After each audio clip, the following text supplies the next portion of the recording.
Welcome to PK cooking channel. இன்னைக்கு ஒரு evening snacks recipe தான் செஞ்சுருக்கேன். ரொம்ப டேஸ்டியாக இருந்தது. கண்டிப்பாக உங்கள் வீட்டில் ட்ரை பண்ணி பாருங்கள். வாங்க இது எப்படி செய்யலான்னு உங்களுக்கும் சொல்லித்தரேன். ஒரு கடாய் அடுப்பில் வச்சு அதில் கொஞ்சம் எண்ணெய் ஒரு 2 ஸ்பூன் ஆட் பண்ணிக்கிங்க. அதில் ஒரு பச்சை மிளகாய், ஒரு வெங்காயம் சின்ன சின்னதாக கட் பண்ணி இதில் ஆட் பண்ணி நல்லா வதக்கி விடுங்க. இதில் கொஞ்சம் கருவேப்பிலை, 1/2 ஸ்பூன் மஞ்சள் தூள், 1 ஸ்பூன் சிக்கன் மசாலா. எந்த சிக்கன் மசாலா வேணும்னாலும் ஆட் பண்ணிக்கிங்க. தேவையான அளவு கொஞ்சம் உப்பு போட்டு நல்லா இதை வதக்கி விடலாம்.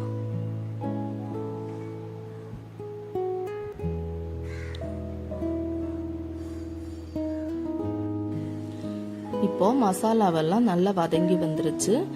ஸ்டவ் ஆஃப் பண்ணிட்டு கடைசியாக கொஞ்சம் கஸ்தூரி மேத்தி ஆட் பண்ணுறேன். இப்போ உங்ககிட்ட இருந்தால் ஆட் பண்ணுங்க, அப்படி இல்லைன்னா ஸ்கிப் பண்ணிடுங்க. இப்போ ஒரு பாத்திரத்தில் ஒரு 4 முட்டை உடைச்சி ஊற்றுறேன். அதில் கொஞ்சம் கொத்தமல்லி இலை, ஏற்கனவே வதக்கி வச்சிருக்கிற மசாலாவையும் சேர்த்து நல்லா மிக்ஸ் பண்ணி எடுங்க.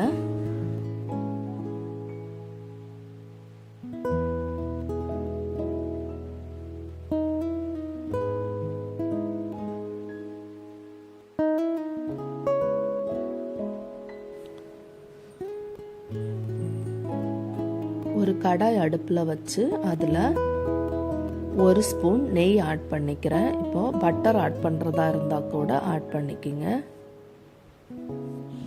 நான் நெய் தான் ஆட் பண்ணுறேன். இப்போது ஒரு ப்ரெட்டை எடுத்து இந்த மாதிரி நல்லா டிப் பண்ணிவிட்டு பொரிச்சு எடுத்துருங்க.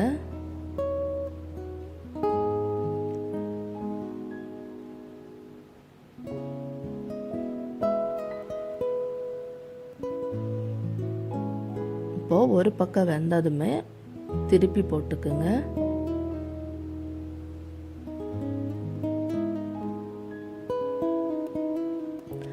ரெண்டு பக்கமும் நல்லா ஃப்ரை ஆனதுக்கு அப்புறம் எடுத்துருங்க.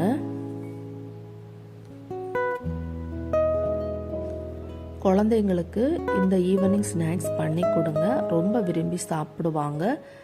நீங்கள் ஃபர்ஸ்ட் டைம் எங்கள் வீடியோவை பார்க்குறீங்கன்னா எங்களுக்கு சப்போர்ட் பண்ணுங்கள். மறக்காமல் லைக் பண்ணுங்கள், ஷேர் பண்ணுங்கள், சப்ஸ்கிரைப் பண்ணுங்கள்.